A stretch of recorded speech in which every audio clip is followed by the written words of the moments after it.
Good morning, YouTube.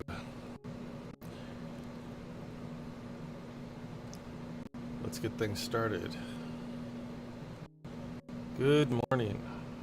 Getting my coffee still here. Getting things set up. Give me just a moment here and we'll get the screen up.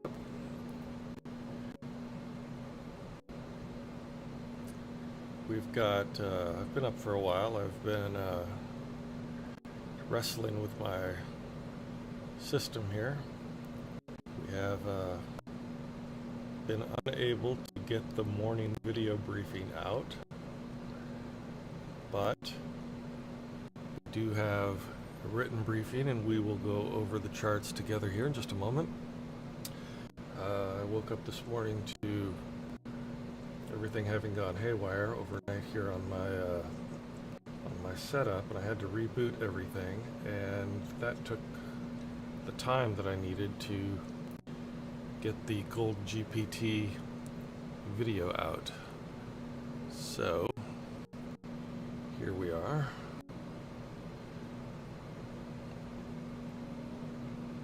That says stream ending, doesn't it? That is the wrong screen to even have up. There we go. That's the one we want. Stream starting, not ending. Good grief. Wow. Okay. Well, anyway, we are still getting started here. So let's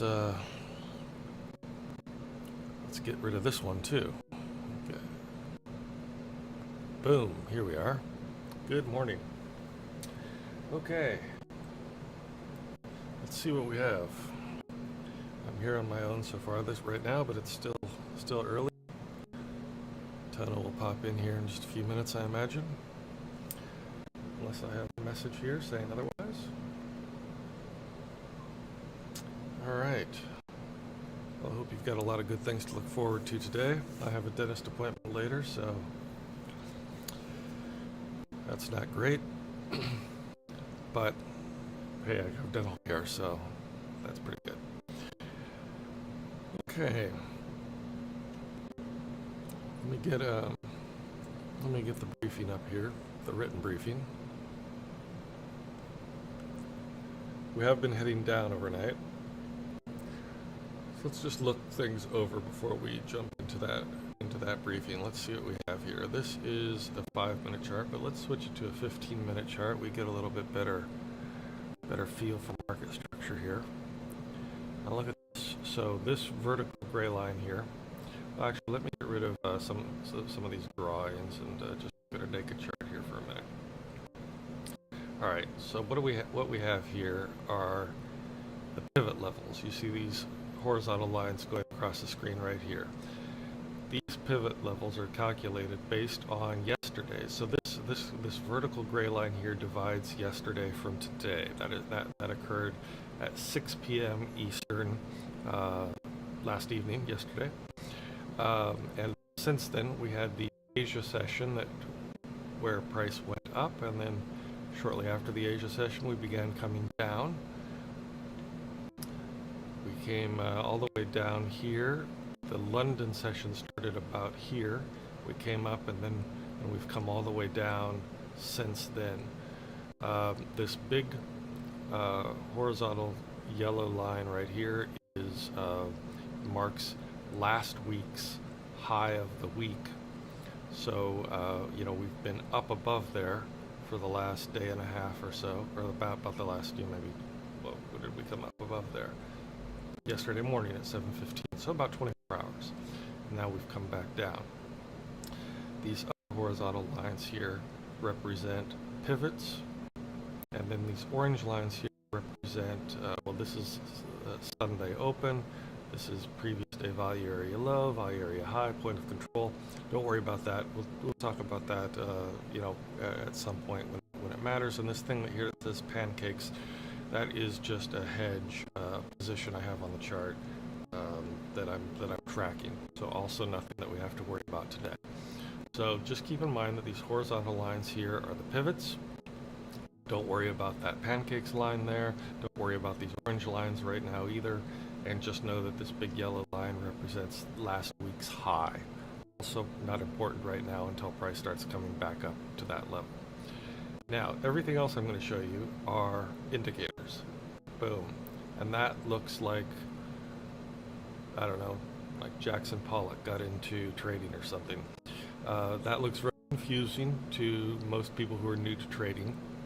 So we're not going to worry about much of that. The things that we want to look at right now are these blue dotted line or dashed line here and here on low and high, and the one in the middle, which is the solid line. This marks the channel we're in right now on the 15-minute chart. And when we look at other charts, for example, back here at the 10-second chart, I'm sorry, this is the 1-minute chart, you see that channel is more pronounced and a little tighter, but also heading downward. And back here on the 10-second chart, same thing, heading down. All right. So the other things that we want to look at in this chart are these horizontal green and red lines. These represent support and resistance. And my indicator draws them automatically. When price comes down to a level and then moves up, it creates a line there saying, okay, the price has found some support. And it has found resistance at this level when price came up and hit there, and it's coming back down. So here we are. Sorry, this is moving right now. These are actually some trades we could be getting in on, but we haven't done our analysis yet, and we don't trade before we've done our analysis.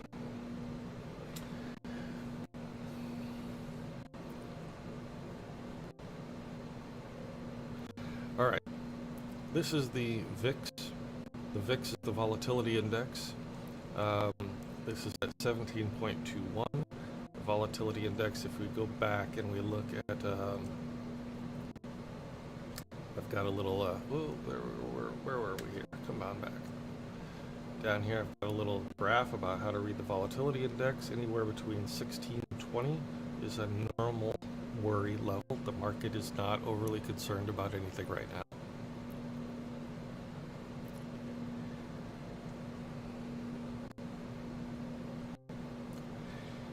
And here we have on the right hand side here the DXY.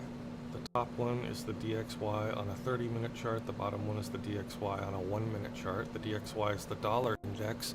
It's the dollar measured against a basket of other currencies. Right now we are at 98.971. The only thing we need to know about that right now is simply that that's where we are. The dollar and gold tend to move inversely because gold is priced in dollars, so when the dollar goes down, gold tends to go up, and vice versa. There are occasions when that adage doesn't hold true, but in general it does, and we can kind of get a sense for whether that's holding true today. Over here on the left-hand side, we have a 30-minute chart for the U.S. 10-year government bond yields. Also tends to move adversely with gold. And same here on down here on the bottom, it's the 1-minute chart. That looks a little weird, one, because it's a naked chart without indicators. There's no reason for that. My indicators just didn't load. And it looks a little funny because these are very tiny movements. It moves very, decimal points, at a time. So that chart looks a little funky. Nothing to worry about right now. Nothing to keep our minds on. Okay.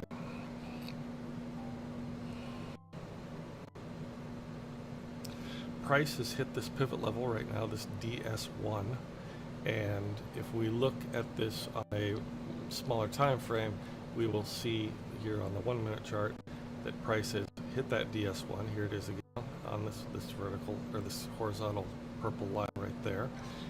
It hit that, kind of bounced off of it. Don't worry about the pancakes right there. That's nothing.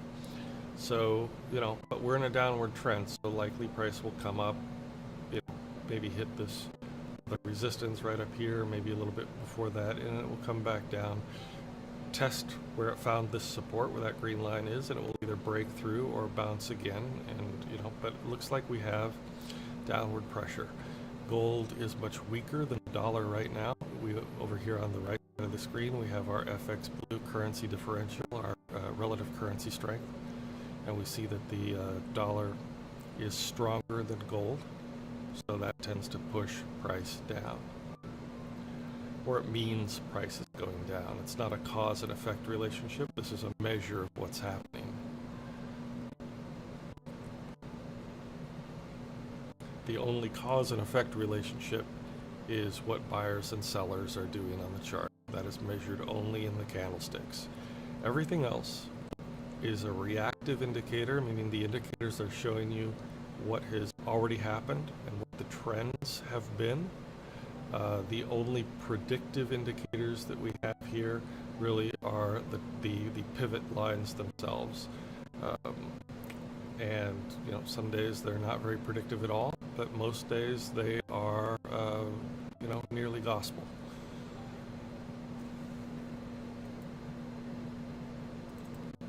Okay, because we're heading down and we have such momentum down, and we have pushed through some supports that I see over here on my MetaTrader, where I have another set of indicators that we're not going to worry about here on the stream. I just use them a little bit for my own judgment. And if you go through our free trading course, it explains those as well. But we don't need to worry about those for right now. Now I am thinking about taking a sell right here. It is 7:39. It's just about the right time for a sell. It does seem like we have some downward pressure here.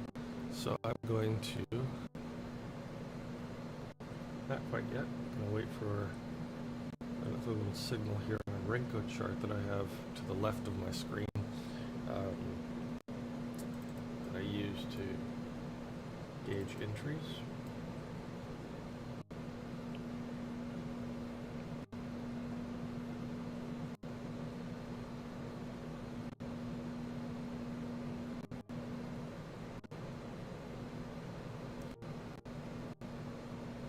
Ooh, okay, I just saw something over here.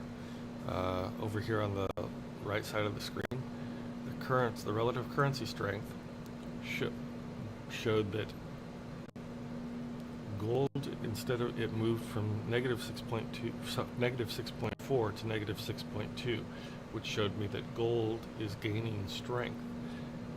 I didn't catch if this one moved from positive 4.5 to something else, but I do have that in our, where do I have that? When I did the analysis, if I look back over here,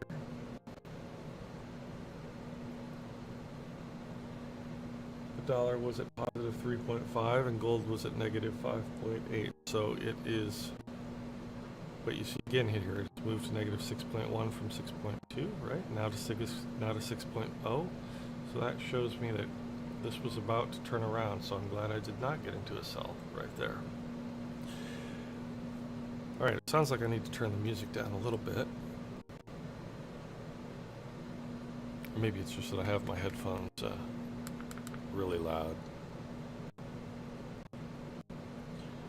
Also, I want to be sure that we're not getting a lot of bleed from my air conditioner into the microphone here. Okay.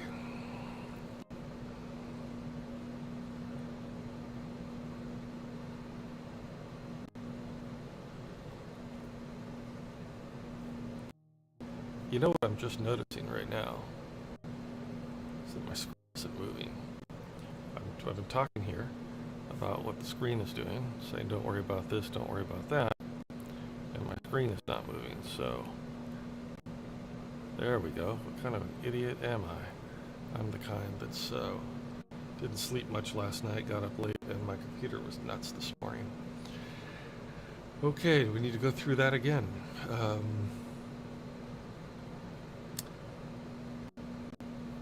Good grief. Got some viewers this morning and nobody alerted me to the fact that I wasn't showing anything here on my screen. Alright, back to the beginning. Volatility index, we're at 17.27. Means don't worry about much. Market's not going to be overly volatile right now. The DXY, dollar's been moving up and then down, pretty much up here on the 30-minute chart, and kind of see on the 1-minute chart that it moved up, hit some resistance, and is coming back down. Here, this is the 15-minute chart, and what I was trying to show before, that this is the naked chart. Well, I'll hide all the drawings first as well, so you can kind of see. Okay. There, no, come on. Hide all, there we go. Naked chart. The only thing we have right here is price, and this horizontal blue line here is the price line. So you can see that's going to slightly move up and down as price goes, and then this is the candle that's currently forming, the 15-minute candle. If I add my drawings back, oh good grief, come on now. I'm gonna hide the drawings. No, I'm gonna hide the indicators. That's what I mean. Hide the indicators. Now we have the drawings. Okay. These are the pivots. Hit the DS1. If we look on the chart, we see we've hit the DS1 and we've come up. The indicators, as I was saying earlier, this horizontal or this downward channel here, the dotted blue lines are indicating the channel that we're in, and the solid blue line indicates the middle of that channel.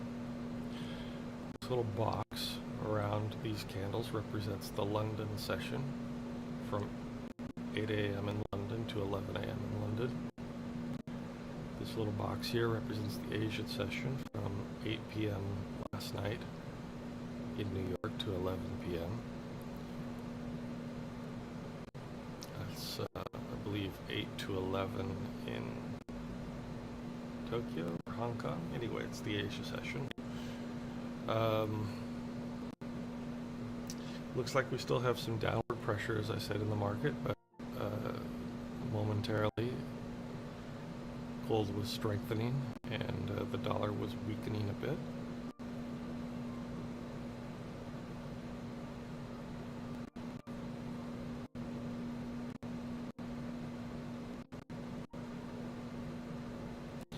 So let's see what happens.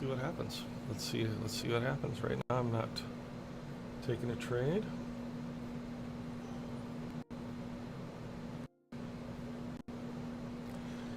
We're just going to wait a little bit. We have it's 7:46 a.m. here in New York. I'm going to set some alarms on my watch. I like to be alerted right before every half hour. So I'm going to set an alarm for 7:59.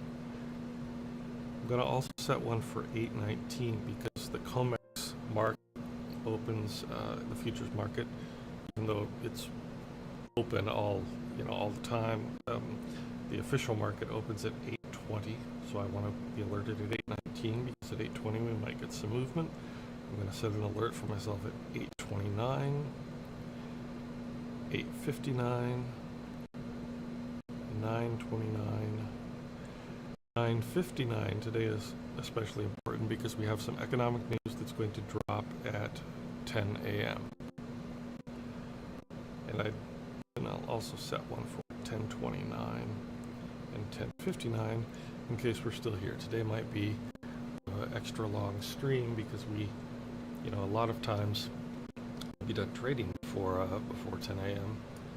But today there's economic news at 10 a.m. So we'll probably still be here.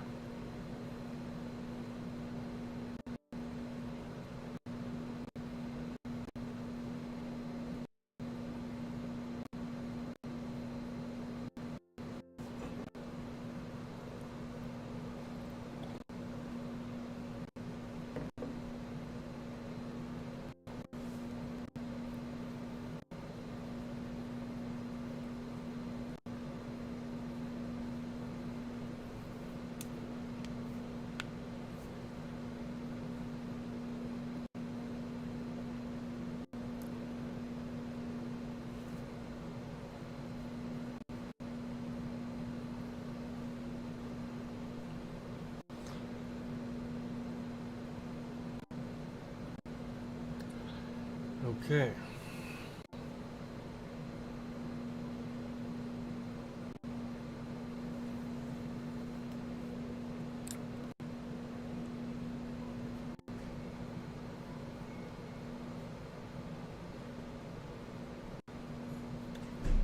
I'm going to move this back from a 15-minute chart to a 5-minute chart. The reason is, I have a 1-hour chart on this screen behind me. Yeah, I guess you can see it here on my camera. And so I look at market structure on the screen, and then on a screen in front of me that you can't really see on camera, I have a 15-minute chart. And so these are two charts that I'm always kind of glancing at just to understand where the market is, a bit of a bigger picture. But when we're trading, because we're scalping on a low time frame here on futures, it's actually a 10-second chart that I use to do most of the scalping. But we look at smaller market structure, like the 1 minute and the 5 minute, and so I switch back and forth between those. And then occasionally we do what I call a trip around the block. We look at the VIX, and we look at the dollar and yields, just to understand if they're moving inversely to gold as they should, or if something else is going on, and it just gives us some more information about the market. Now, second chart.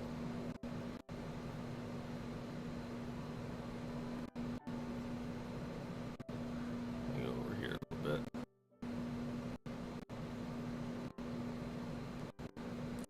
Now, I think I noticed I'm missing one of my indicators.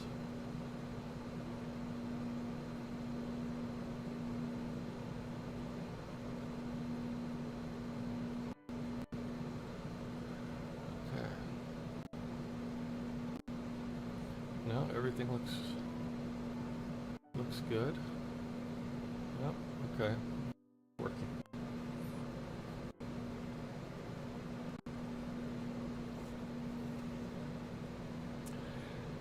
All right.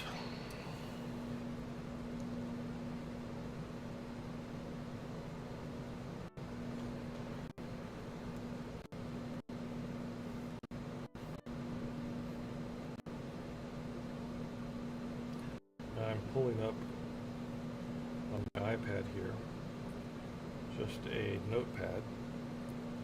I do my in-session journaling by hand on my notepad. And as you know, one of the important things in trading is to be, as emotionally in equilibrium as you can be. And one of the ways I gauge that is with my handwriting, believe it or not. I ought to be in tune enough with myself to be able to detect it without looking at my handwriting. And most of the time I can. But sometimes I just get caught up in the heat of the moment. I'm looking at the charts, I'm thinking about the trades I'm going to take or what the next setup is going to be. And I forget to check myself. But my handwriting gives me away. If my handwriting is sloppier than usual, and I say sloppier than usual because my handwriting is not beautiful to begin with, but if it's sloppier than usual, that just visually tells me, oh, something's wrong. I'm feeling jittery, I'm feeling a little anxious, I'm feeling rushed, and then I know, take a breath, Mike, or check yourself, and if you can't get yourself into a equilibrium, don't trade. Don't trade, because that's a money loser right there.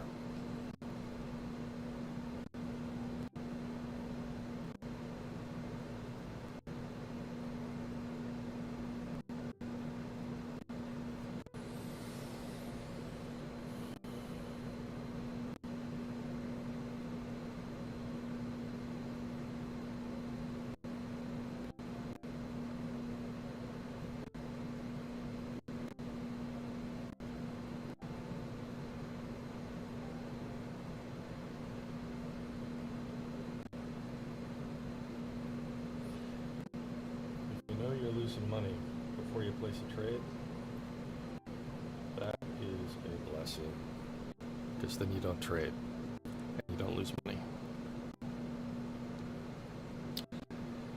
One of the most interesting things about trading is, you have to have a system.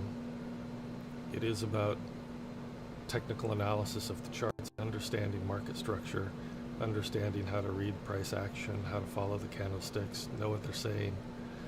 That does take some time to learn, but it's not, it ends up not being, it is a necessary but insufficient amount of data, I guess, and skill to trade.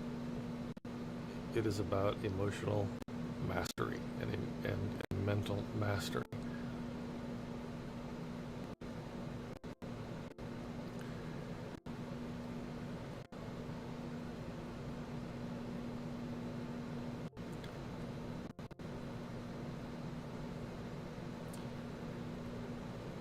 The song "The Gambler" by Kenny Rogers. You got to know when to hold 'em, know when to fold 'em. That's true in trading. It's just it's exactly the same thing. The skill is in knowing when to hold 'em and knowing when to fold 'em. It's learning that and having that intuition and understanding what that really means. And is, I think, by far the hardest part of trading. I'm always getting better at reading the chart. I haven't stopped learning how to read what the chart is saying, but I knew sufficient of what the chart was saying a long time ago, sufficient to trade. but it took me a lot longer to understand myself in trading. Done a lot of work on myself over the years, and understand myself in a lot of ways, but understanding myself in as far as how it relates to my emotional regulation in trading, and when I have that uncomfortable feeling or that little tension feeling of I shouldn't trade now. But the only way you learn that is by trading when you have that feeling and losing, and then learning to attribute the loss to the fact that technically I read that well, but I was off. That's hard, and it takes a lot of reps, takes a lot of repetition, and a lot of losing. And it's especially difficult because in trading you can do everything right. You can do everything right and still lose. You can also do everything wrong and still win sometimes. And so figuring out when you're getting which occasions are signal and which occasions are noise is difficult.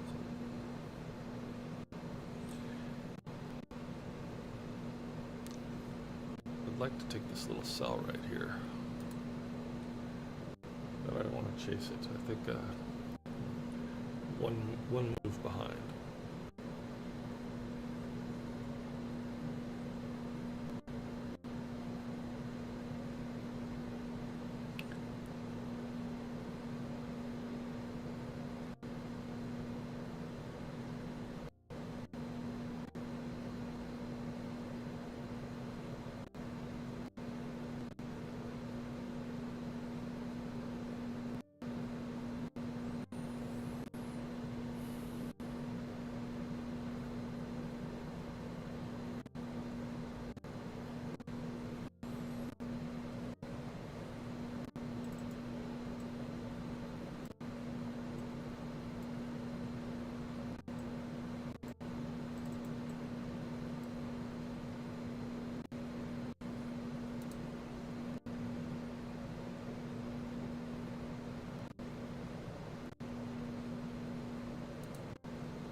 Okay.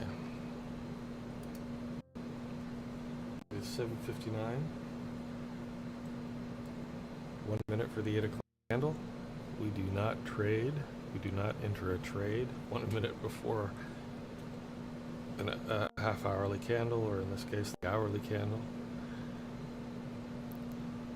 because that will, each half hour, but especially hour, brings in higher time frame traders and algorithmic traders that do things at certain times, and it can send price either direction. So you don't want to be betting on one direction while that candle ticks over, unless you're already in a trade that's been lasting too long, and then you just got to hope for the best. All right, 10 seconds. 5, 4, 3, 2, 1, 8 o'clock. Let's see what happens. Okay, it looks like we're going to tick down. I know you couldn't see that on the chart here because for some reason that candle isn't moving. But I saw over here on my Renko chart that it pushed down a little more with a bit more strength. There it is, you see it now.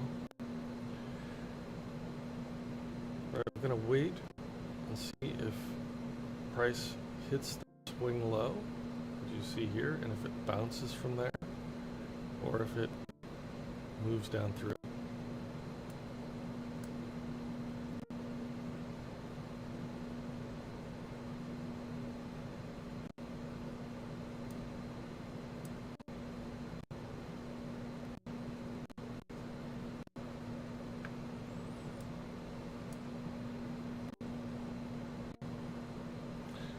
Looking like it's going to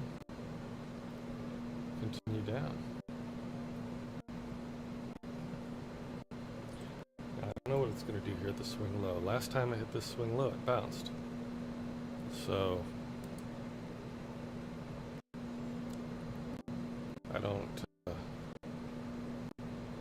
think we might not have had as much selling pressure as we do now.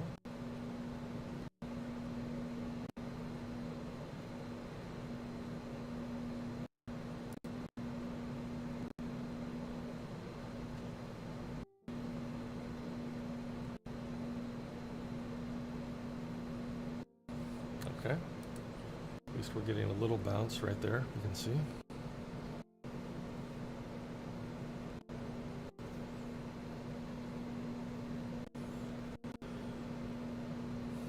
So the market is respecting levels, it's respecting structure. It doesn't mean we're not going to push down through it now. In fact, I think we will. I see the dollar is gaining some strength now over there on the relative currency index.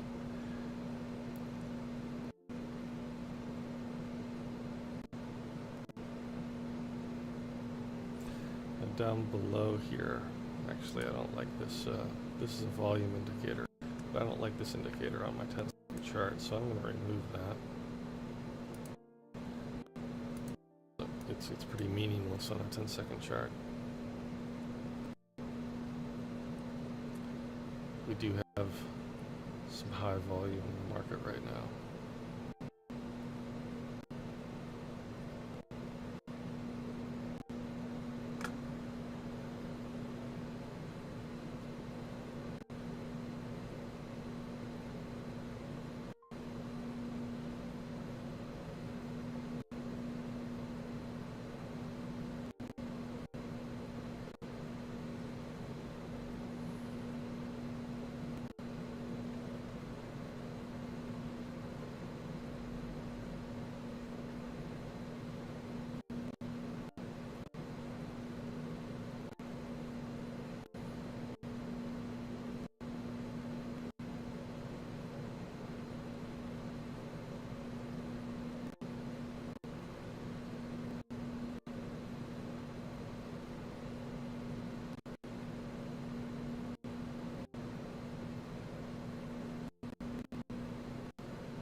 Alright, we bounced off that swing low, clearly.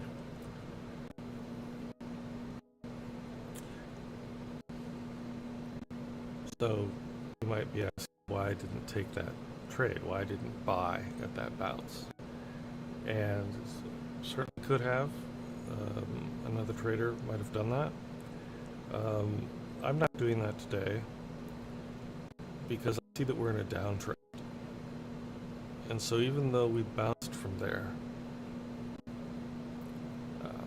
I wasn't sure how reliable that bounce was.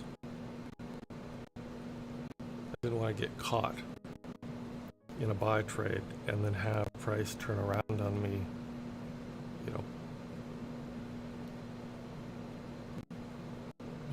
too tight for me to actually take any profit in.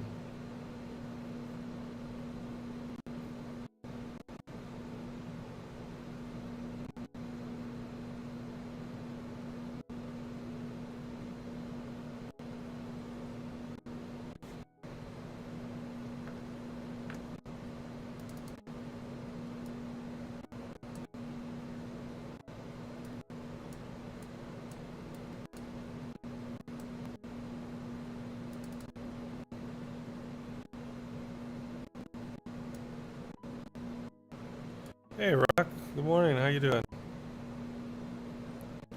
Okay. All right. No, he's not. No, I haven't seen him this morning.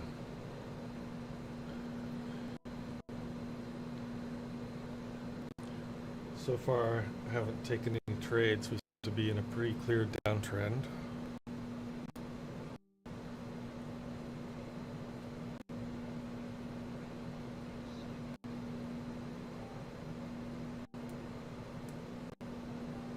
Oh.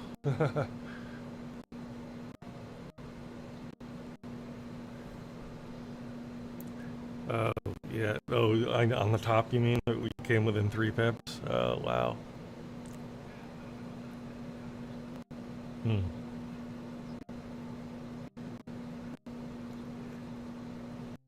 Yeah. Nice. Tono is pretty good at that. He doesn't do it in the summer, but when we're in normal market conditions, he'll like set a trade and just leave it open unhedged overnight because he's confident that it's the market's moving in one direction.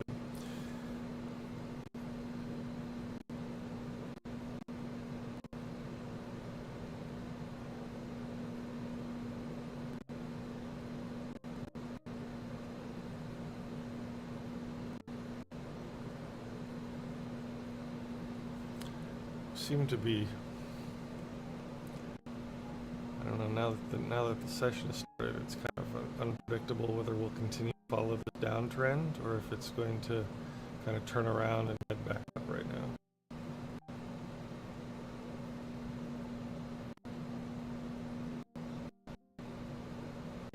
Yeah, yeah.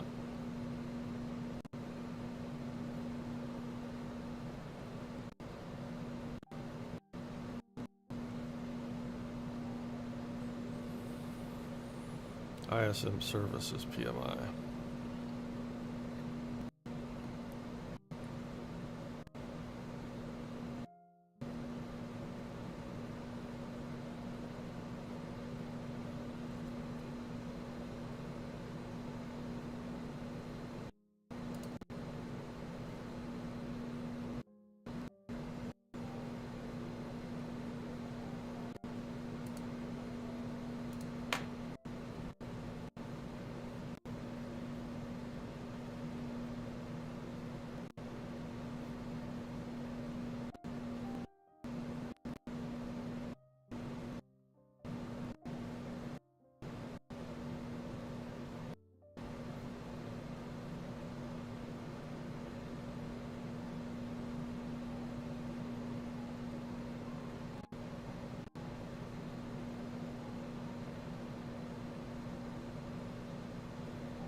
No, volume's pretty low right now. There was more volume earlier.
looks like we're going to go up.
Well, I mean,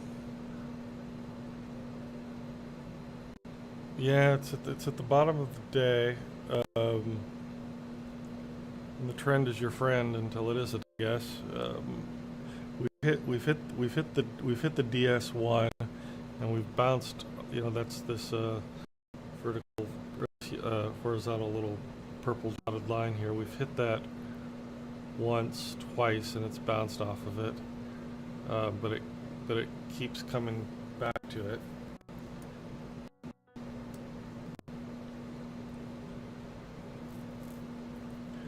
Yeah, no, except New York likes to reverse, you know, whatever we come into. Yeah, and so we're coming into it, heading down. You know, it could turn around, if not here, then maybe a little further down at 347 or something.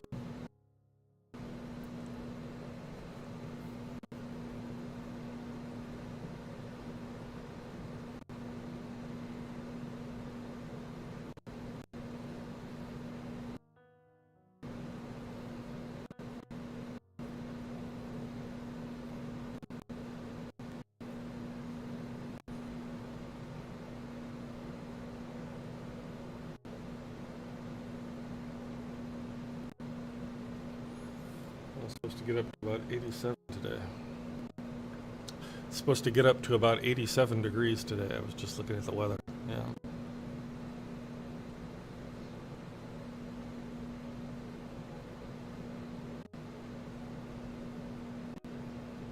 Yeah.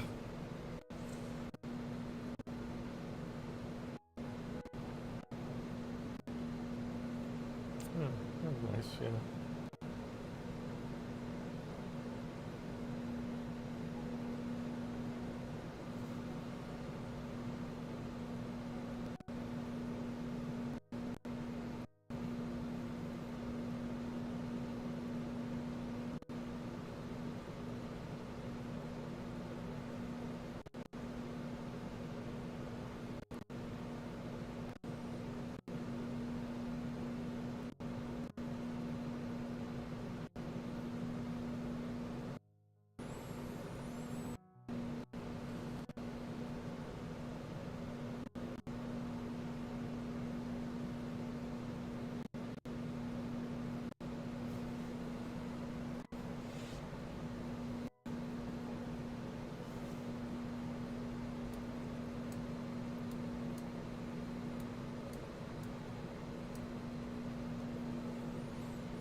All right, I'm starting to think that it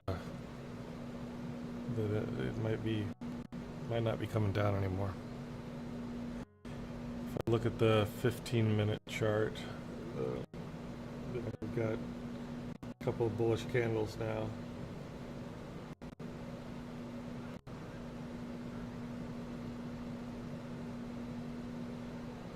Yeah.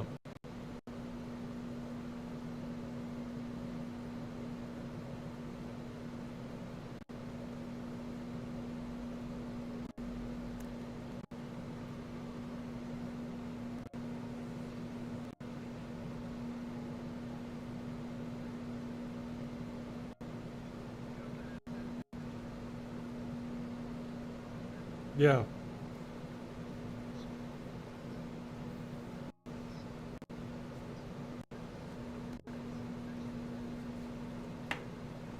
Oh, yeah. Oh, good.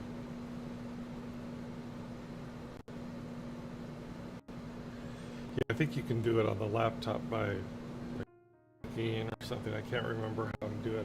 Like if I don't.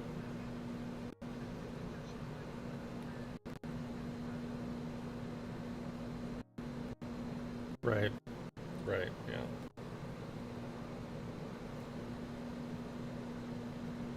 Right. Yeah.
I need some extra coffee to just wait.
Let me look here what we have for the rest of the week in terms of news. That can also give us an idea of how today is going to go.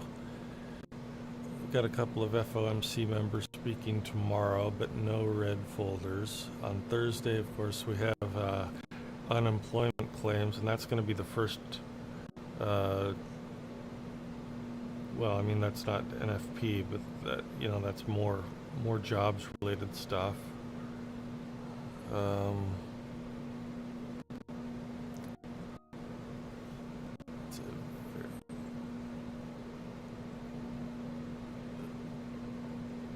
Yeah, that's it. Yeah. Yeah, so the week might be fairly quiet. Yeah.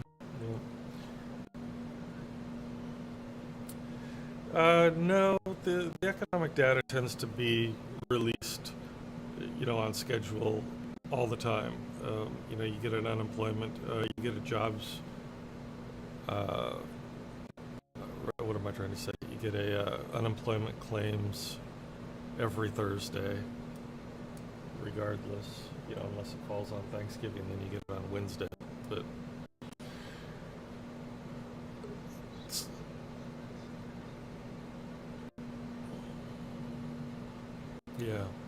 yeah, everything tends to come out over the summer, just as it does any other time.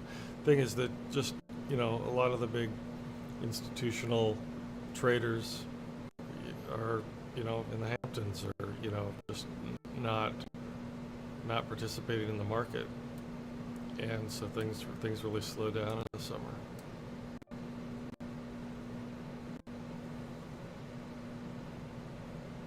Yeah.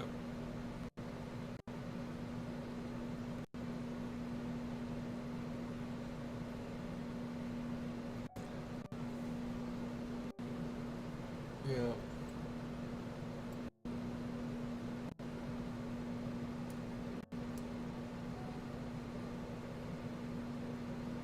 It's going to continue to go.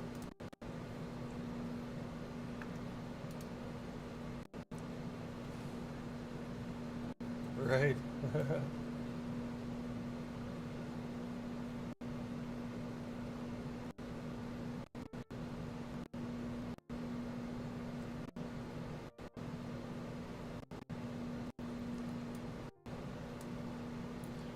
Okay, we're hitting the DM2, which isn't as much of a factor on the way up as it is on the way down, and on the way down it sliced right through it, at least on the 15-minute chart. Let's look back here on the 1 minute. What happened?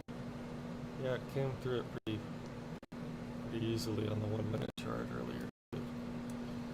So, get it through this, and then if we look here on the 1 minute chart, previous day value area low that it's hitting up against, and then right above that we have last week's high of the week. But if it keeps pushing up like it is now,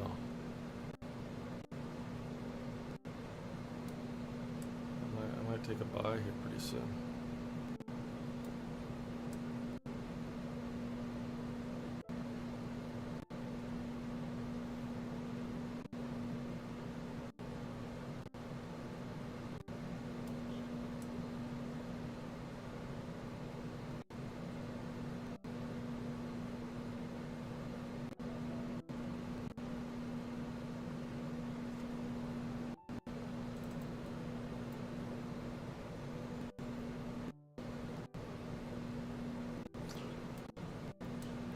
Yeah, if this pushes up, you know, I've got a little bear volume here at on the futures chart, just above where we are now.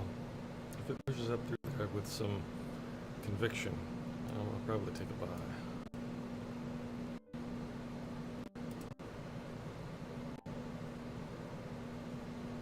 And it looks like it's going to do that.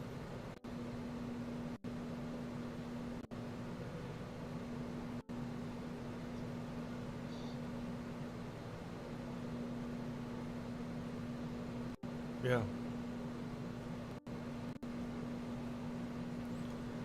Just see how much gas it has in the tank.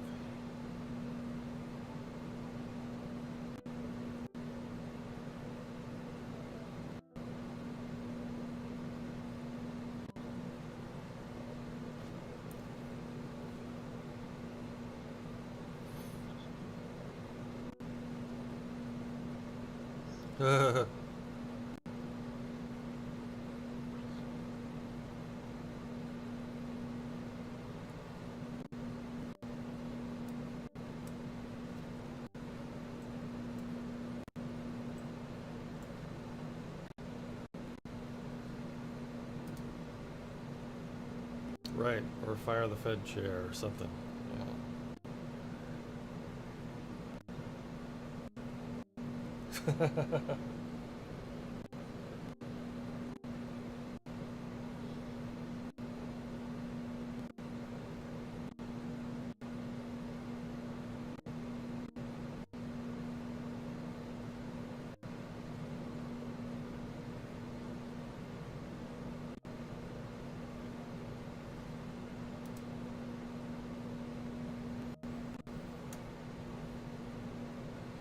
All right, we have the 8:30 candle 1 minute away. We don't have any news today at 8:30, but it's a candle. Yeah. I guess we have trade balance, but it's a yellow folder. It doesn't tend to affect gold.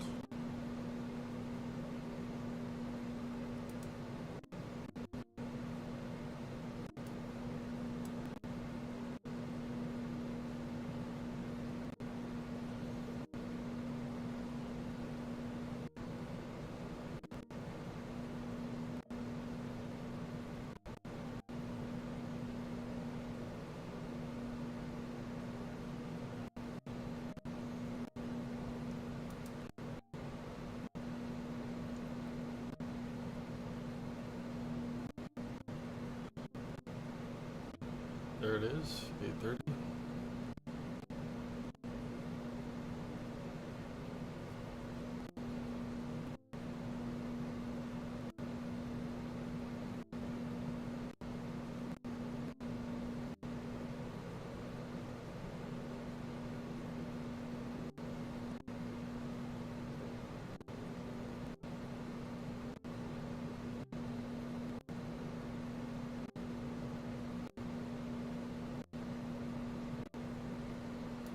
All right, I'm taking a buy.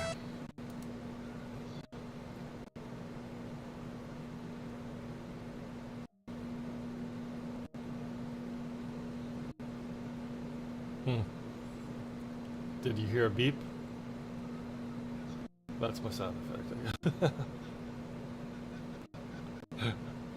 guess.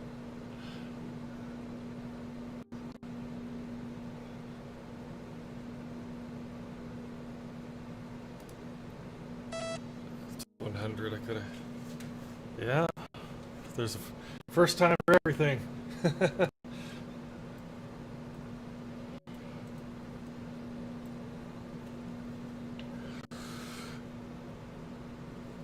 Right.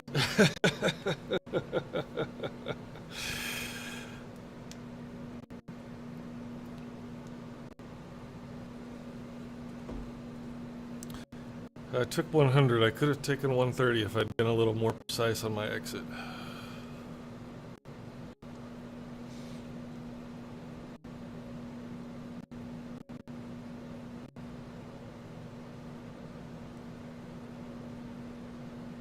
Yeah.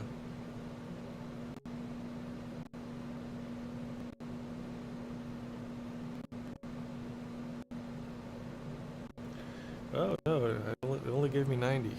Okay. Well. Poo on that. Oh.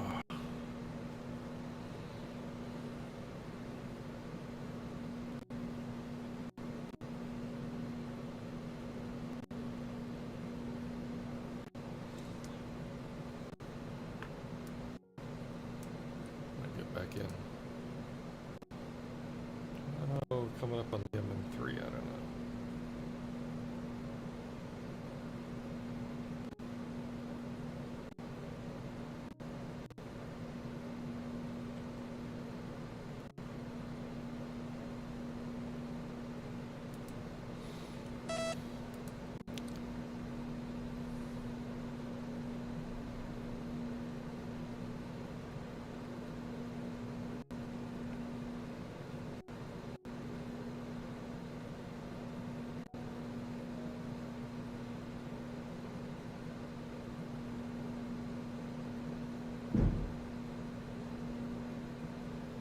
I heard something over there.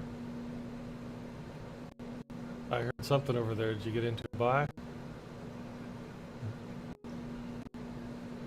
Oh, good.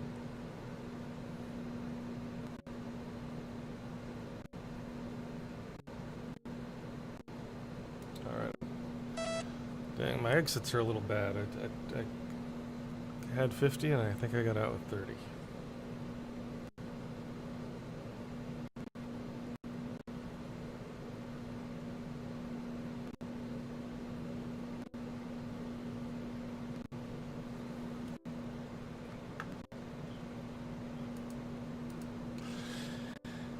Yeah, it only takes one bad trade though to wipe those out.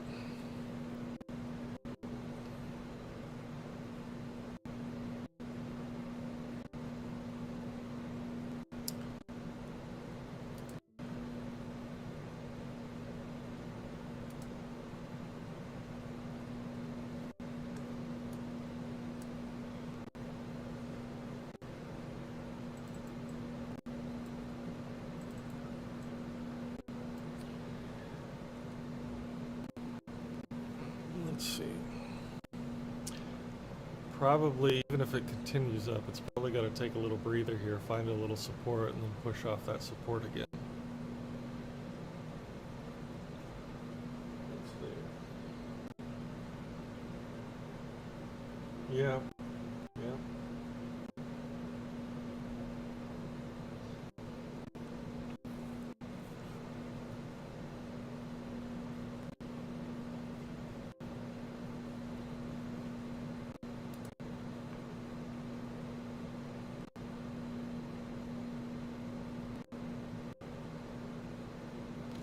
We're at the MM3 right now, so if you're buying right into a monthly pivot, which could work out, but it's a little risky right now. I'm going to wait until it gets above the MM3 before I get into another one, and then if it's still going up, the next pivot that we have, the next pivot we have above that is the daily pivot. So it would go up to the daily pivot, but I'd be cautious on that one too.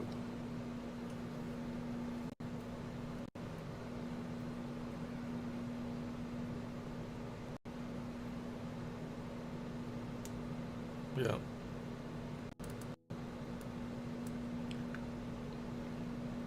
Oh, good. Yay. That's an applause, right?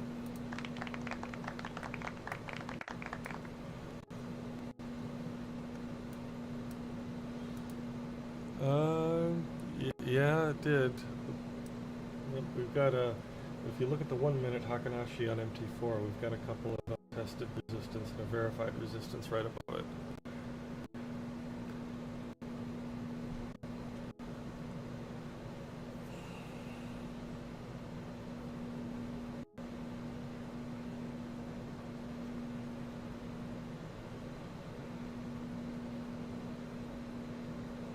Mm-hmm.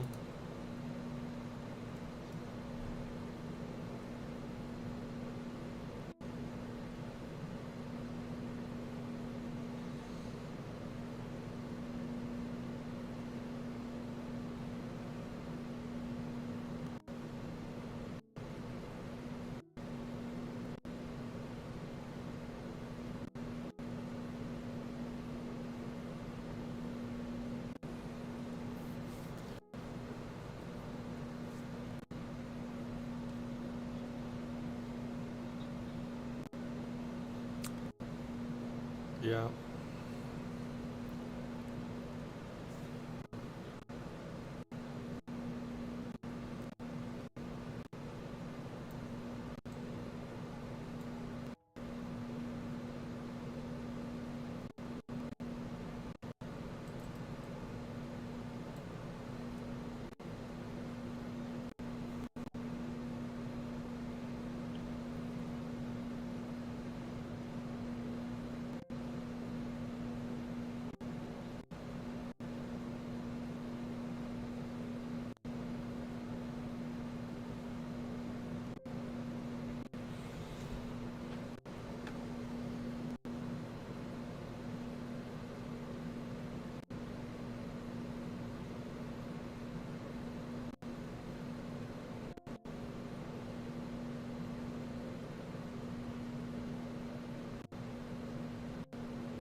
What's that?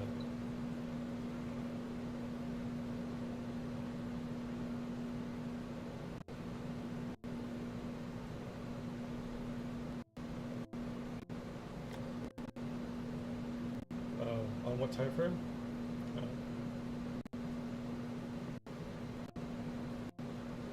Yeah, it does.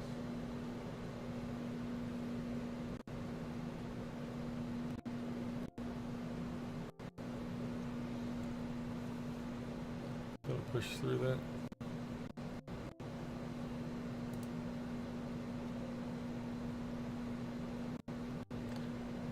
We're at that verified resistance now, so I'm just hoping it pushes through that.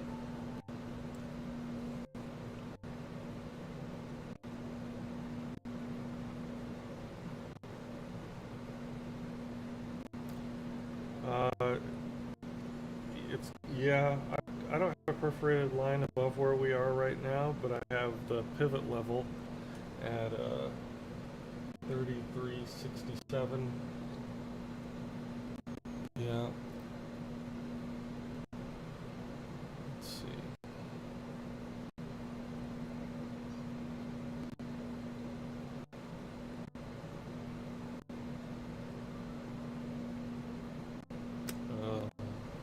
Drop.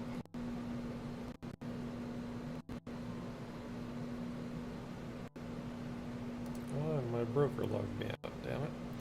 Good thing I wasn't in the middle of a trade like I was last time. Yeah, it just does that sometimes randomly. It's really frustrating. Especially because it takes, I've timed it, it takes about, even if I get it right away, it takes at least about 45 seconds to get back in. And anything, yeah, to like log back in.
Okay, so now we have, it's coming back down, we have the WM3 where it might find support and continue back up.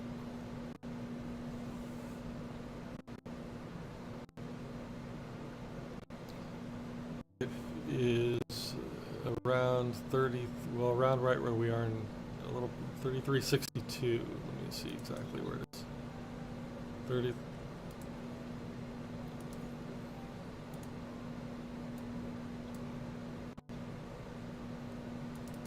Oh, maybe I'm in the wrong place. WM3, 3362.43.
changed my screen, my stats on YouTube. Let me do that.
Oh, I don't think I said anything. I definitely didn't say anything important. Oh, I said I haven't changed my stats on YouTube. You know, the like trades taken versus wins, losses. I just changed that.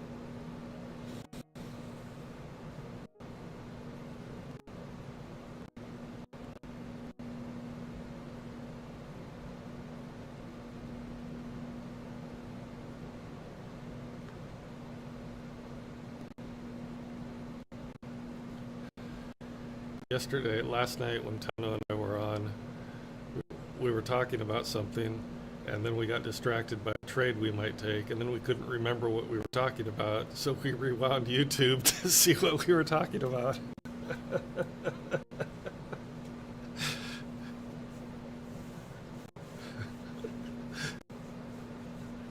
Yeah. Hang on, I'll be right back.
Yeah, it's also the Sunday Open. Sunday Open is right here at 3365.8.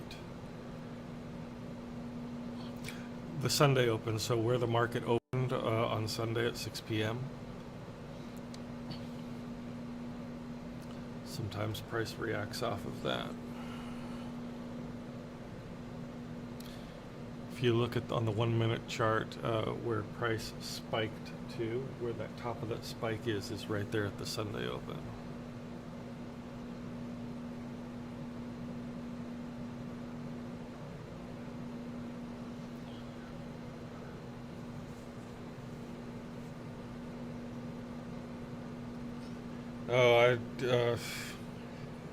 Yeah, it's been slow going to develop that.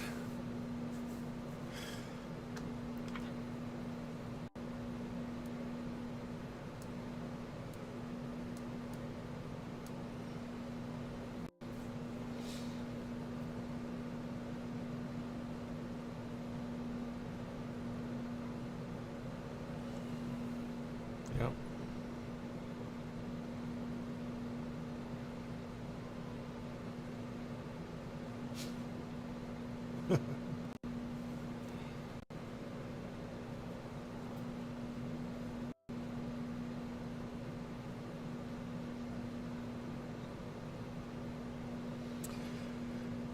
No, I'm going back to Barcelona in October, and yeah, it's my favorite month over there. Yeah, it's my favorite month there, just in terms of the weather, and tourism dies down a little bit. So, although tourism almost never dies down in Barcelona anymore, but it used to.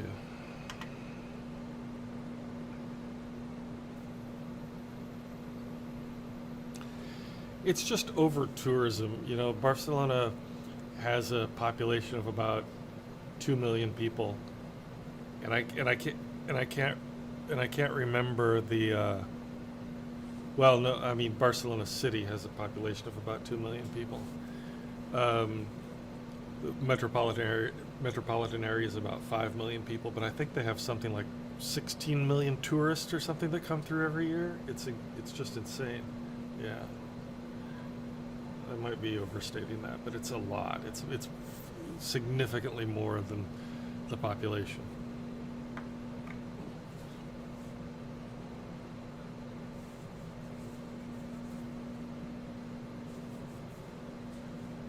Oh yeah, January 6th. Yeah,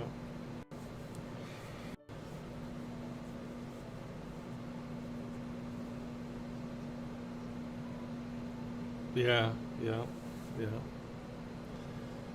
I'm thinking about taking a buy if we push through here. I'm in.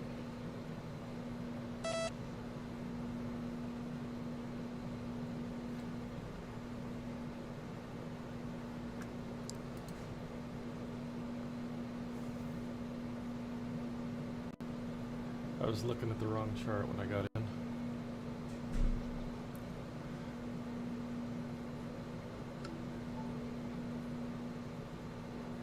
I got in early. I don't know.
Damn it.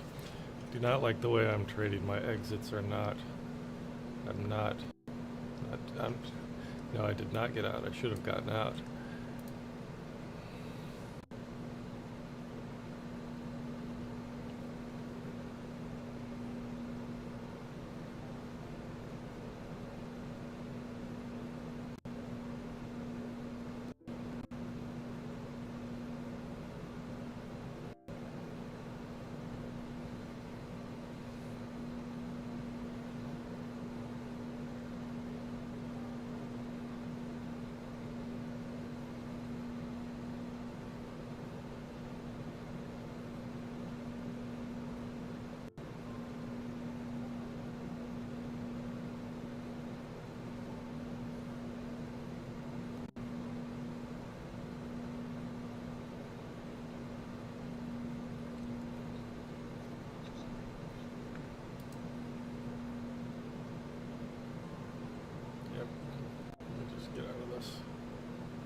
took a $10. Took 10 bucks, but I didn't like the way it was going, and I should have gotten out. I had a chance to get out with 50, and I didn't. And both of my previous exits have been off, and it's 1 minute before 9 o'clock. So I just said I'm getting out. Yeah. Better than what I'm used to. Just kidding. So what you're saying, you said you're starting to understand what I mean by what?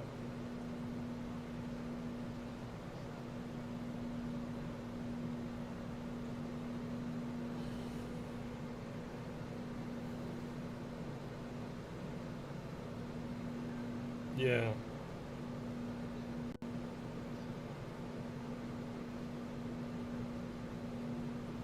Yeah. Just takes a couple wins and a couple of those feelings where you feel like you read it right.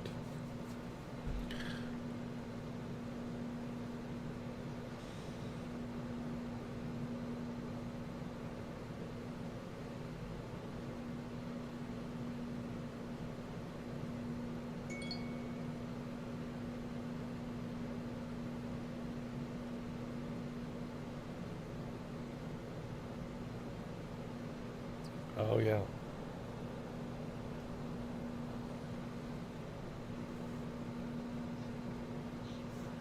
Yeah. There's the 9 o'clock candle.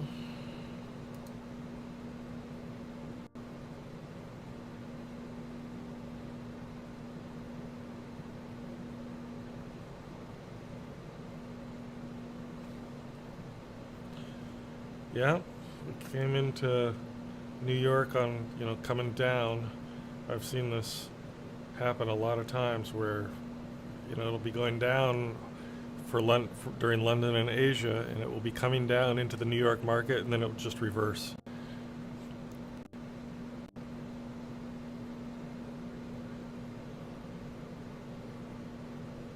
Mm-hmm.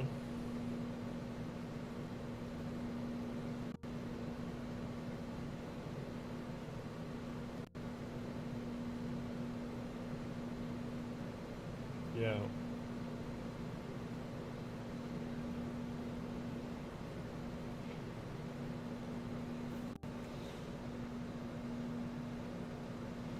Yeah, and vice versa. New York tends to, like to reverse the trend, kind of depending on,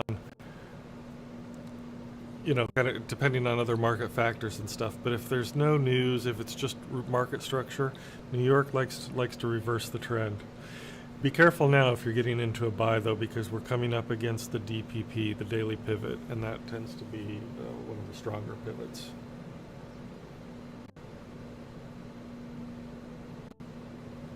Right.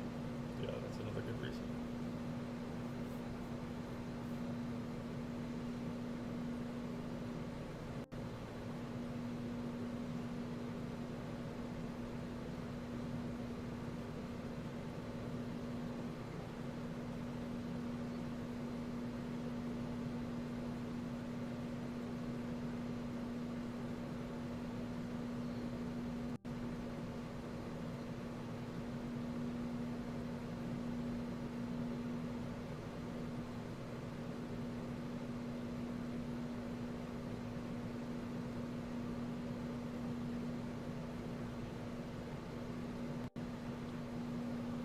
Oh, yep.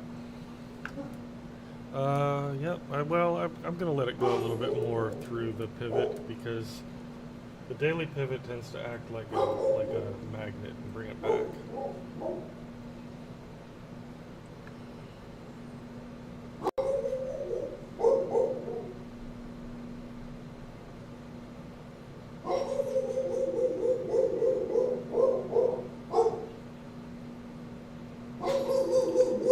Hang on, I'm going to get the dog to stop barking.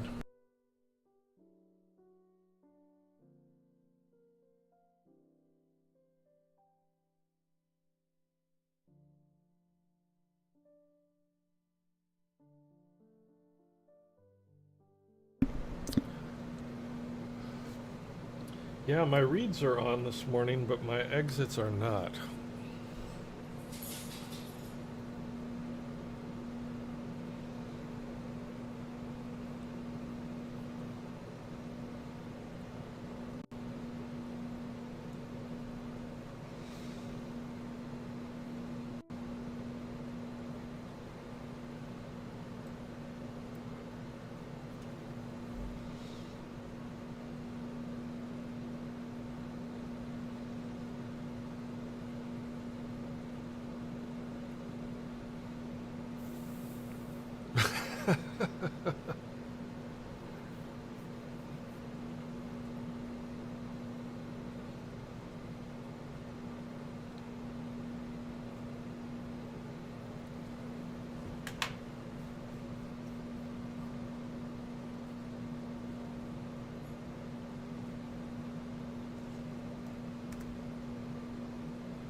Yeah, I have the top 3 green, the next 2 red. Yeah. Oh.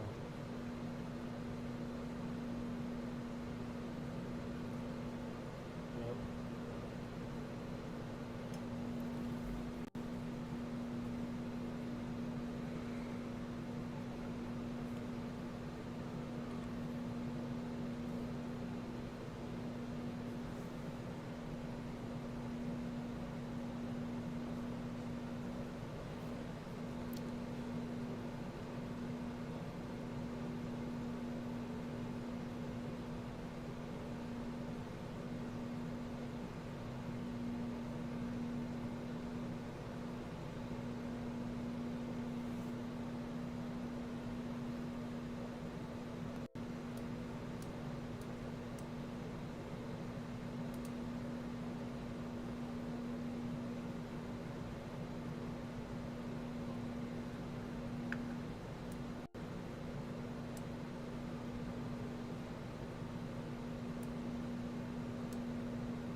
Yeah, not a strong enough move for me to get in.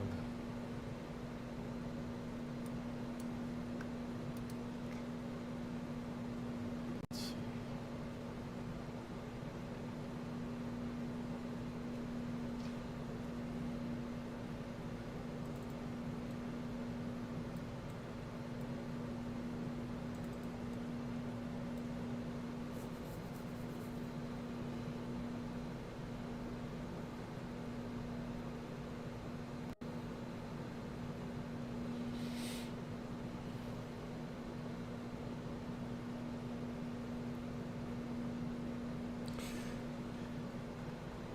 Yeah, the behavior of the market has changed right now.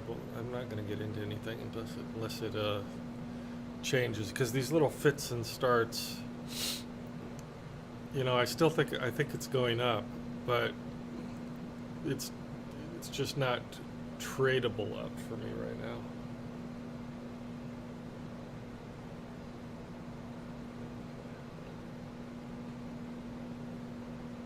Yeah.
is.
I'm in a little buy.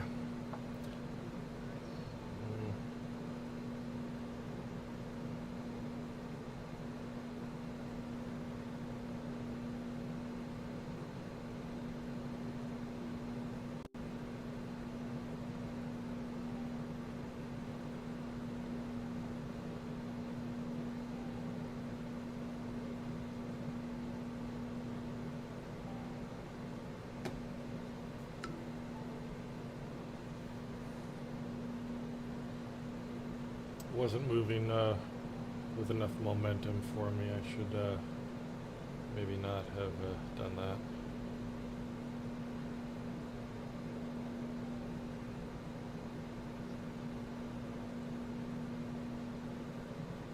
It's going to be another narrow profit that might not have been worth the squeeze.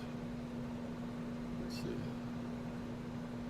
Yeah, just a second here. I'll take that 50. Yeah, I'm on a direct-to-funded eval. So I'm... no, direct-to-funded is where you... So they give you a... What is this one? This is a $50,000 account. And as soon as you put $2,000 into it, from that point on, it's funded, but those $2,000 are also yours. But that just becomes your drawdown buffer, right? So if I took that $2,000 out, then I would have no drawdown ability. So I leave that first 2,000 in there. But then if and whenever I close the account, I can, I take that out as mine.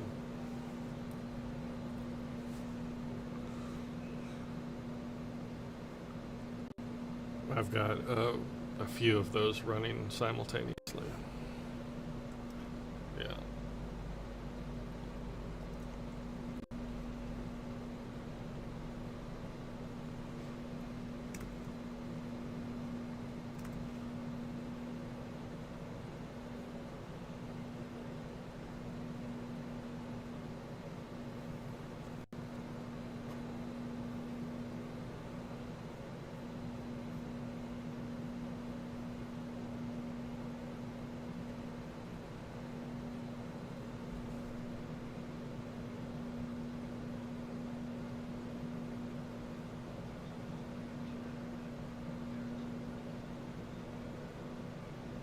Oh, really? I don't know if I buy that, because even her internal polling was, projecting that she was going to lose. Yeah. I don't know if I mean, I'd like to believe that because I hate Trump, but I'd love that to be, discovered and, yeah.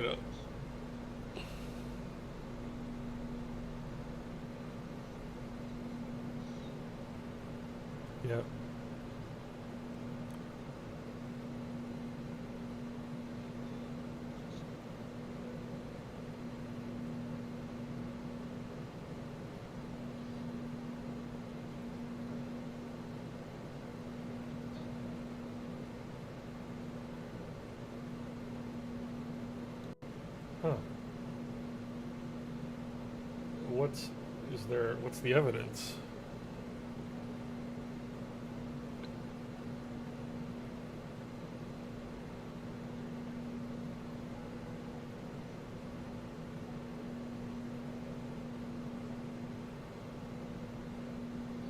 Mm-hmm. Okay.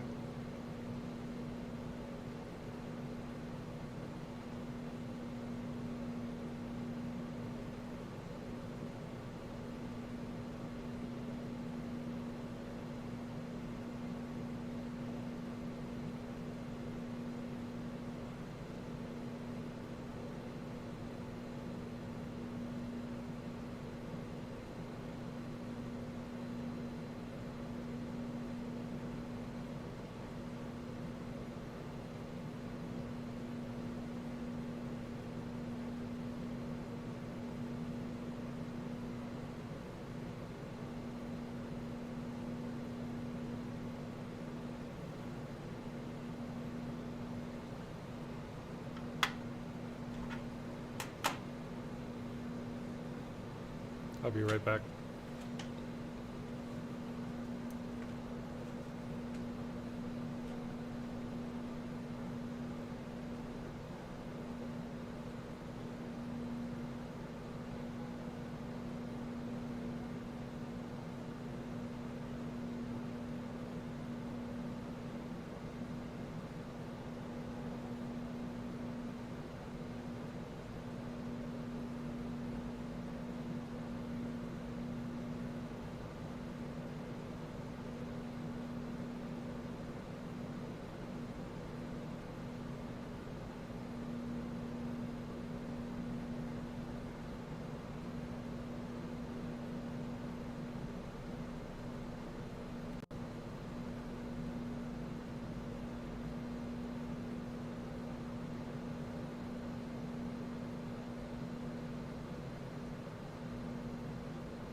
Oh, okay. Check it out.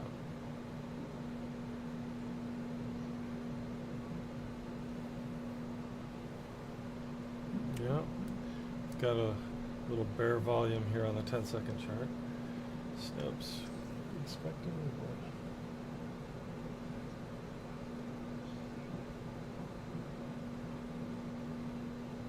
Yeah. Yeah.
Into another buy.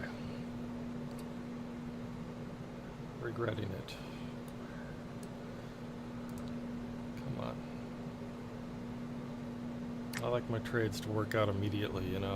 I don't like these get in and then it retraces.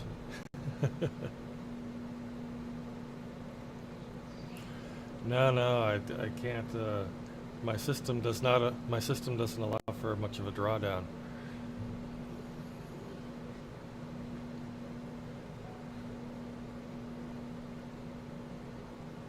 Damn it.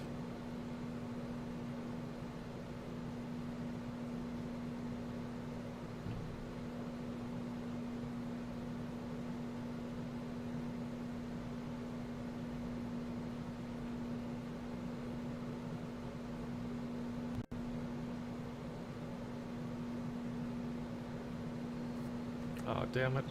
Now I'm in a trade and it's 9:30 almost.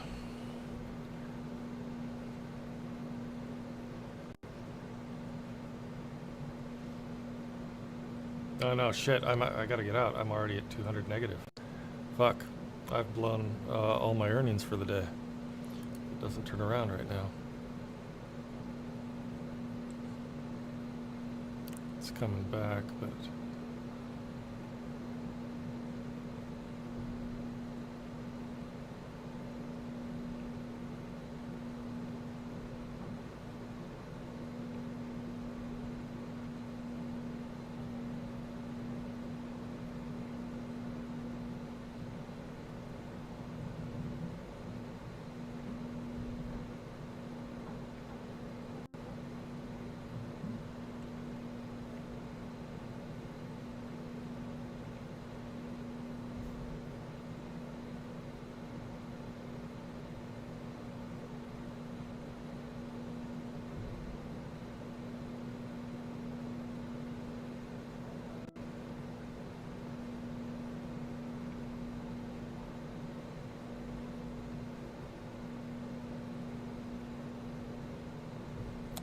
See, now my broker logged me out. Damn it. Now I'm in trouble.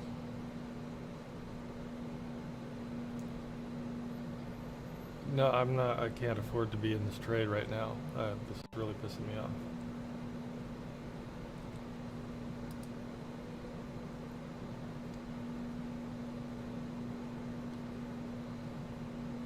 Come back.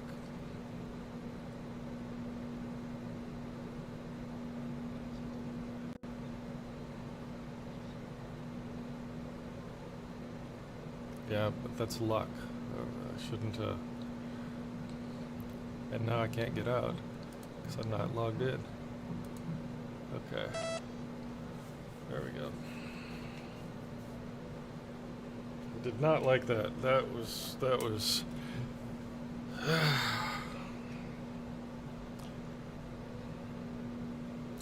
Yeah, on futures, you know, I used to allow myself a. Stayed in that. I used to allow myself a. Hang on here.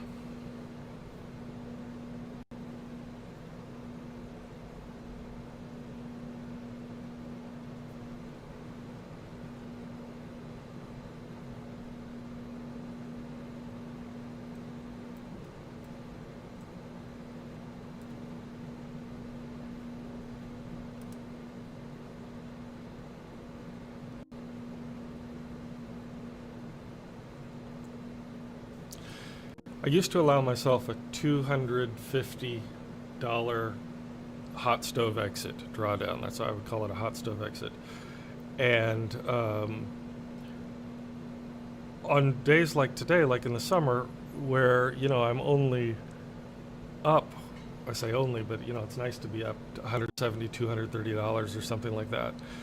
But then one hot stove exit wipes out your whole earnings for the day, and on a slow day like today, it's hard to make that back once you, you know, with the way I trade futures. And so I've started to enter trades that I think are already in the process of moving. So I get in a little bit later. I don't take as much, but I don't allow a drawdown to go, you know, more than $100. And in that case, that drawdown went to, I forgot how much it was, but 200 some against me. And right at that moment, Tradovate logged me out. Like, what the hell? And that could have gone $500 against me before I was able to get back in. And I'm glad it didn't, but it was just luck that it didn't happen. I wasn't in control anymore.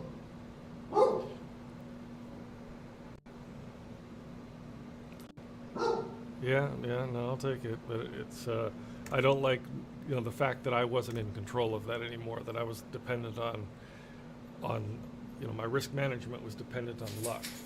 That's not a good position to be in.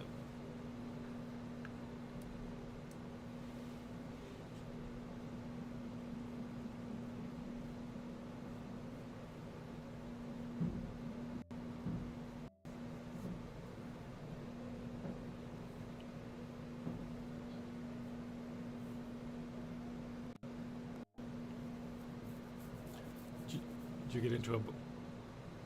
get into a buy?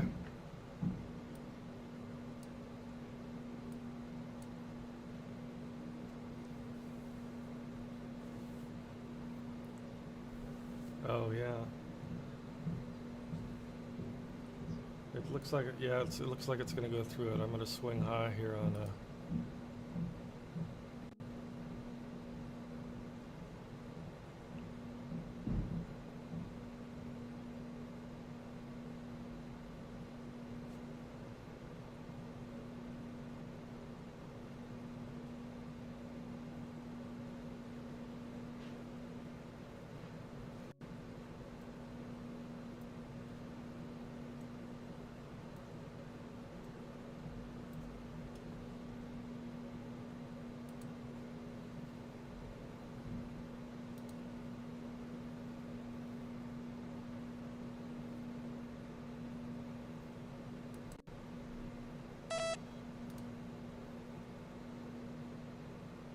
Yep, I'm in another buy.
Not a lot of volume in the market now.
Yeah, not bad.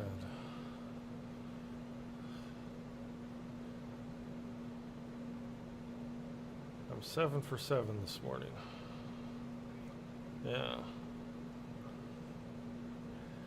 But again, that one was luck. I lost control of that.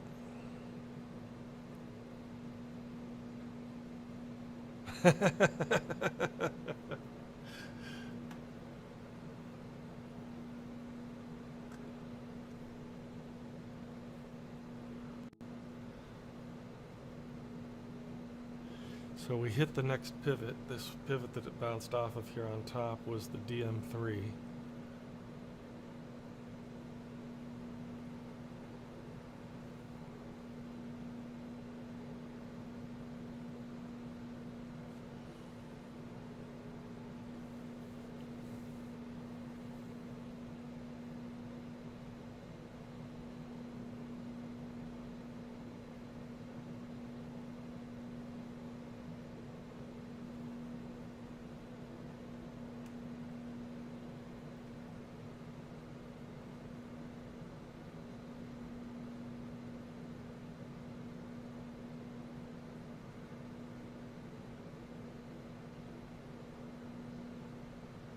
Oh, good. Yeah, that's great. So you're at like 85? 33, you're in at like 33.85? Yeah.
got 14 minutes to news. I don't think I'm going to take another trade before then.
Yeah, it hit that pivot, and now it's reversing. I think we're going down now for a while, and I mean probably until news.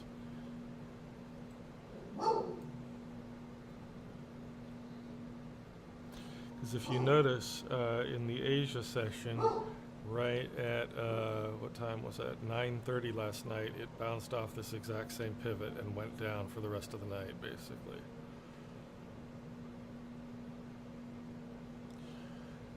Well, I just think that that pivot was strong enough, or that resistance there was strong enough to send it down last night from there, and that's a logical turnaround point right now.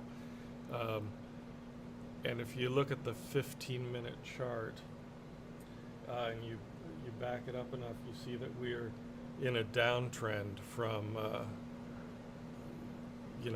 from yesterday's New York session until now, and so where it just turned around from now is basically the top of the channel.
7 minutes for news.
Slamming down, slamming down.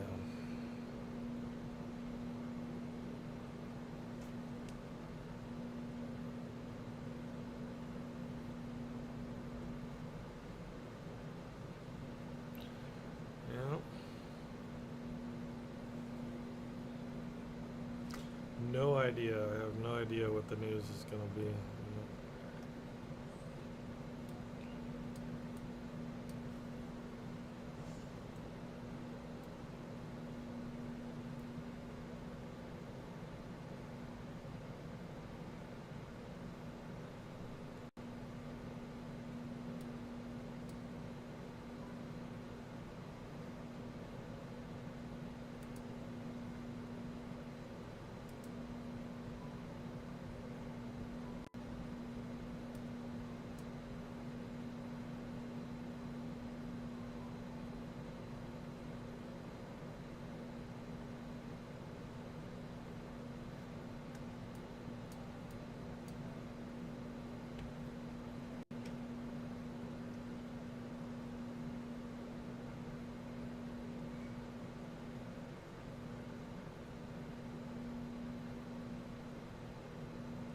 Breaks through here, I might take this sell.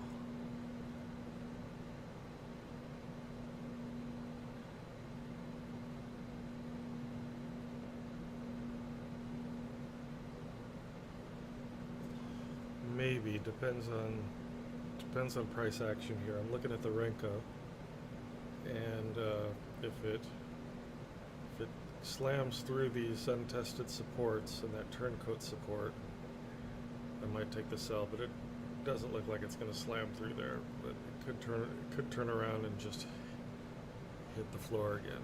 Should be okay. Yeah, I think that setup is invalidated.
All right, 1 minute for news.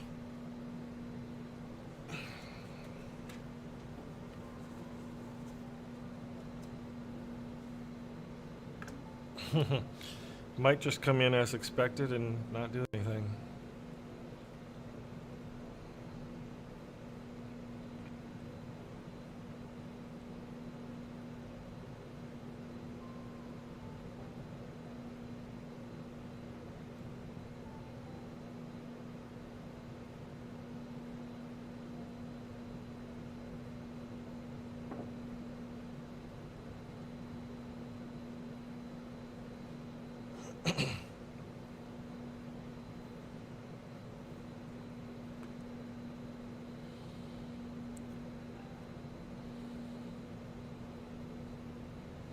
Five, 4, 3, 2, 1.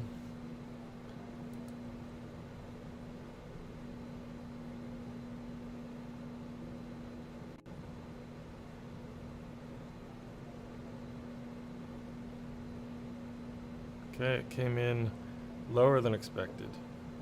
So bad for dollar, good for gold. Let's see what happens here.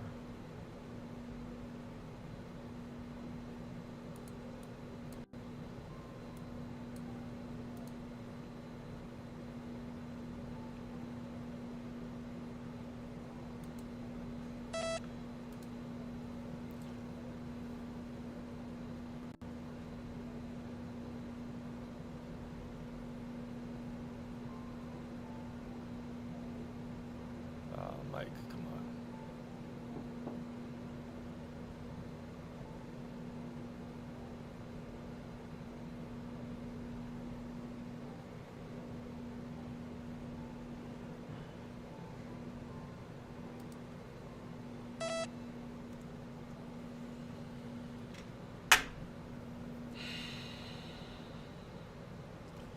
I took a big loss.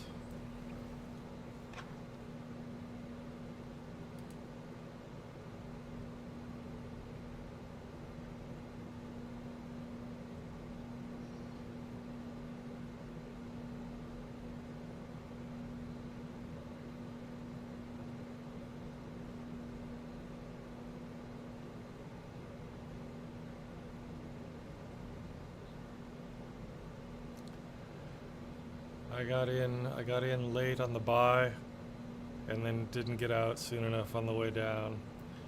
Basically broke even for the day.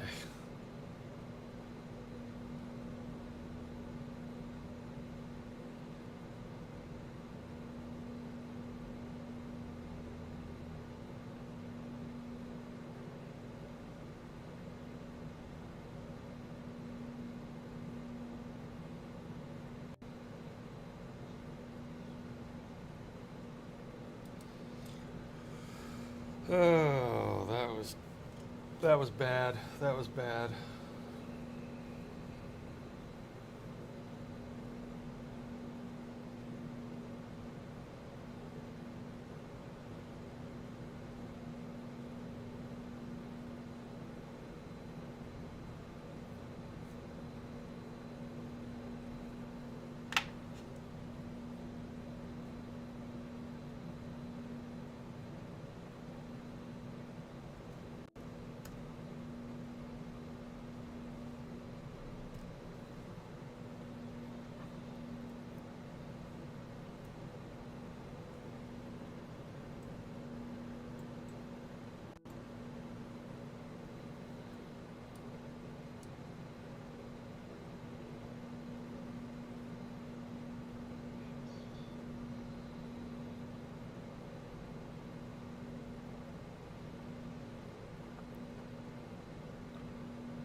Yep, me too.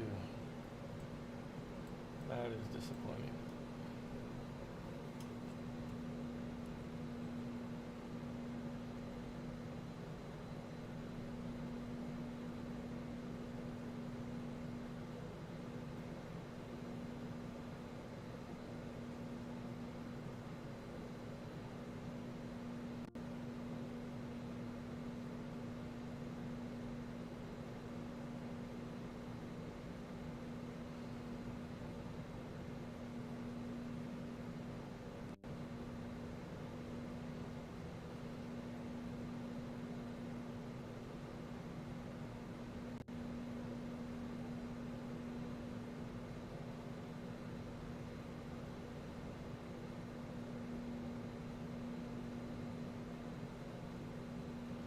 So I had seven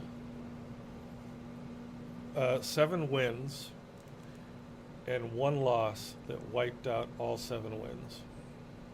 Yep. Yep.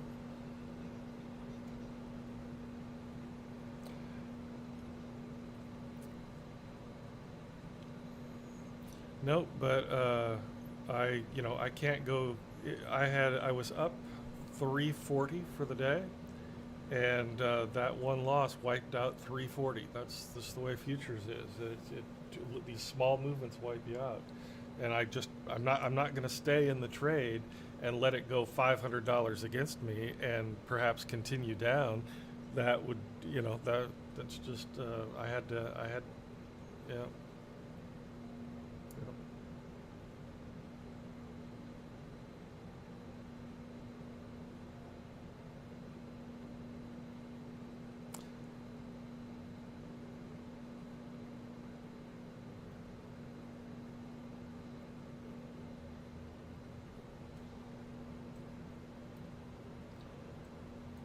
And I should have gotten out of that. Uh, I should have gotten out of that trade before it wiped out everything. I had the chance, but it looked like it was coming back, and that is my biggest weakness. I do that all the damn time. Not most. I doubt it's going to get back up to that swing high right now. I think it's coming down.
I need to do better on my exits. I needed to get out of that trade before it wiped out my day, and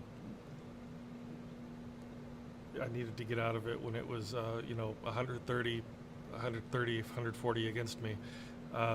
But price was moving so fast, we were still in that little news thing that it kind of bounced back up, and it was 130 against me, and then suddenly it was 100 against me, and then only 90 against me. I thought it was coming up, and then suddenly, bam, 240 against me, and I'm like, whoa, and then yeah.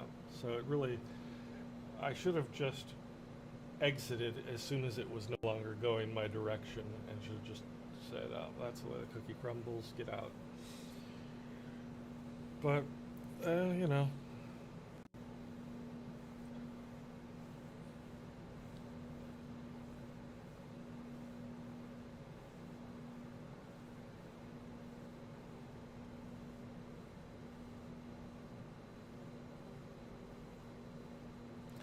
it's hard to see what it wants to do right now. It isn't really deciding.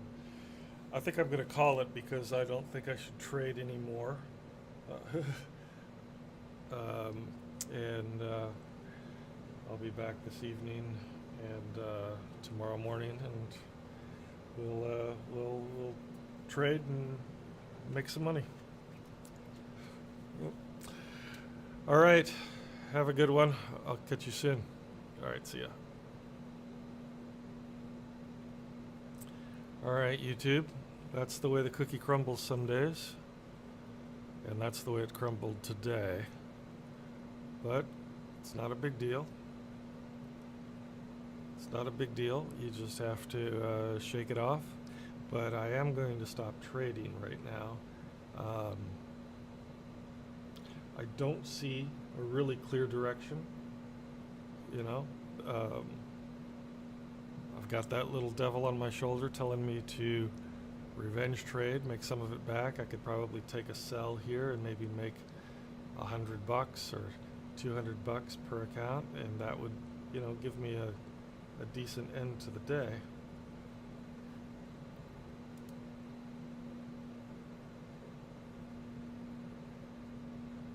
Let's see here. I'm going to go ahead and do it.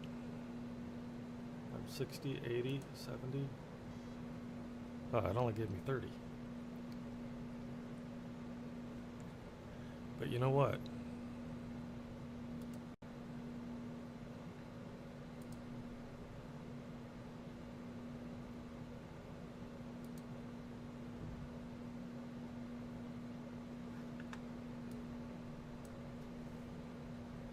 I think there might be another sell here.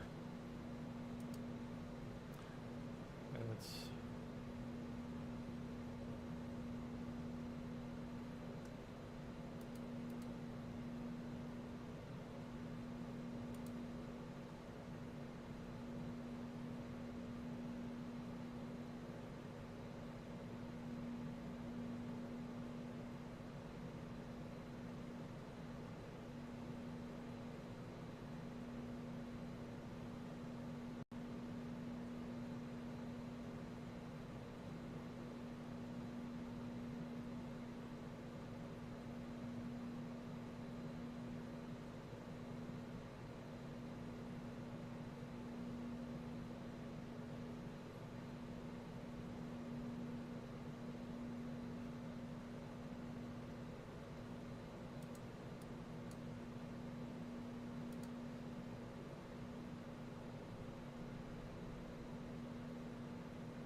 I'm asking myself, what in the world am I doing?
What am I doing?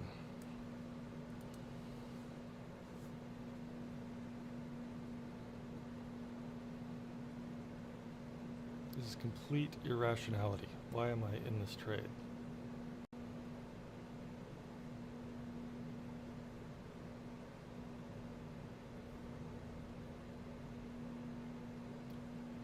I need to get out. But I'm not getting out.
All right, I need to stop.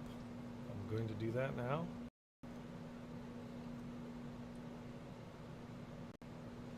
Thank you for joining me. I will be back tomorrow